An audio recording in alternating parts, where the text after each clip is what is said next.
Кәлима тайиба 62. Абу Зар радиаллаху анхудан риваят.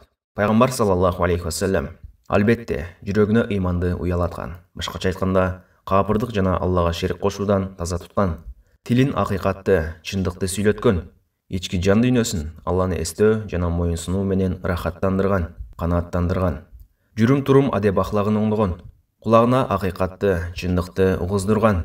Көздөрүнө иман жолун көрсөткөн адам ийгиликке, бактылуулукка чындап жеткен болуп саналат, деди. Абу Зар радиаллаху анхудан риваят. Пайғамбар саллаллаху алейхи вассалам: Албетте, жүрөгүнө иманды уялаткан. Башкача айтканда, капырдык жана Аллага шерик кошуудан таза туткан. Тилин акыйкатты, чындыкты сүйлөткөн. Ички жан дүйнөсүн Алланы эстөө жана моюнсунуу менен рахаттандырган, канааттандырган. Жүрүм турум адеп ахлагын оңдогон. Кулагына акыйкатты, чындыкты угуздурган. Көздөрүнө иман жолун көрсөткөн адам ийгиликке, бактылуулукка чындап жеткен болуп саналат, деди. Ахмадтын муснады.